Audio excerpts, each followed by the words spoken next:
Phil, both the men's and women's basketball teams have had success here on this court.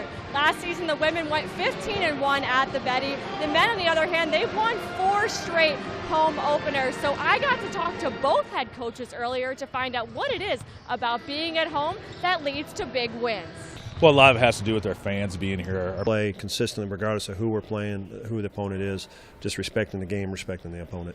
The opponent tonight for UND will be Mayville State. It's a team they're familiar with. They've gone 25-2 against the Comets at home. You can catch the highlights of that game and the women's game at 10 on WDAZ Sports. Thanks, Brad. Last year when these two teams played, Woodward won that game 6-2. The reason for that score, well, they actually had an intentional safety at the end of the game because the defense was playing so well, and defense really could be the name of the game this week, guys. 2 players to watch for Woodward: Jamar Russell. He's a senior defensive end. He's a guy that has the ability to make plays, very athletic player. For Rogers, on the other hand, you've got Walter Boykin, a cornerback, who he's a very smart player. He watches a lot of game film, really understands the game, and they're both players to watch in a game that could really come down to defense again. Here at the Cavalier home field, the temperature is 20 degrees and there's snow on the ground. But here at the Alaris Center on Friday, weather won't be a factor. However, playing indoors makes it a whole different ballgame. And when I asked Coach about the win streak and if there's any added pressure to make it 21 in a row on Tuesday, he simply laughed, smiled, and said, "What streak?" Reporting from East Grand Forks, Kate Longenecker, WDAZ Sports.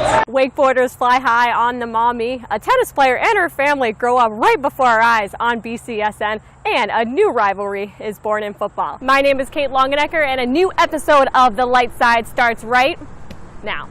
Hello and welcome to The Light Side. My name is Kate Longenecker and I'm going to be your host, and I'm here at the Stroh Center in Bowling Green because tonight's episode, it's all about the Falcon cheer and dance teams. And the cheer team, they just did something that they've never done before. Here's Greg Franke with more. So what's it like to call over 5,000 baseball games? Well, Jim Weber has done just that, and he's done it for so long and done so well that he recently got inducted into the International League Hall of Fame. I asked them to take me back to 1975, where it all began.